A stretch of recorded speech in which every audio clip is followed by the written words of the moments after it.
Donc pour les mesures elles-mêmes, maintenant, on va mettre donc les deux thermomètres en ordonnée et on va mettre le temps en abscisse. On va mettre une durée de 5 minutes et on se réservera la possibilité de stopper l'expérience à tout moment. On mesure ensuite 200 millilitres d'eau ou 200 grammes qu'on aurait pu peser avec une balance, surtout si on a eu de l'huile par exemple, pour lequel la densité est inconnue. On verse nos 200 grammes d'eau dans le calorimètre. On met le thermomètre bloqué dedans de façon qu'il baigne dans cette eau. On prépare le deuxième calorimètre avec de l'eau chaude qu'on peut remplir assez haut, hein, pour maintenir une bonne température assez constante. Le thermomètre doit baigner dans l'eau bien sûr, mais c'est plus facile puisqu'il y a plus d'eau. Et on trempe notre métal à l'intérieur. Donc ici je crois que c'était du cuivre à l'intérieur du calorimètre. On attend environ 2 minutes que le cuivre soit à la température de l'eau. Et puis on démarre en cliquant sur le bouton vert.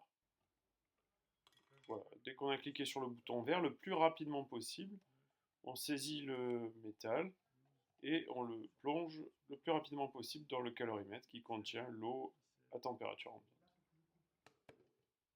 On ferme et tout de suite on remue. On remue. Non, on s'assoit pas, on s'assoit pas. On remue. Voilà, voilà. C'est très important d'homogénéiser tout de suite la température. Voilà, donc ici, la saisie est terminée, ou on a cliqué sur stop, ou on a attendu la fin. Et donc on copie tout dans Excel, comme d'habitude, pour pouvoir faire une exploitation plus aisée que dans l'atelier scientifique. Voilà, ça bug un chouïa.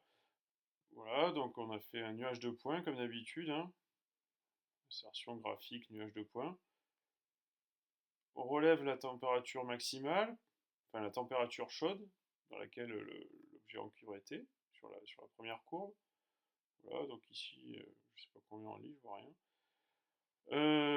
Ensuite, on va repérer la température de départ pour l'eau qui était à température ambiante, quoi, l'eau froide pour nous, hein.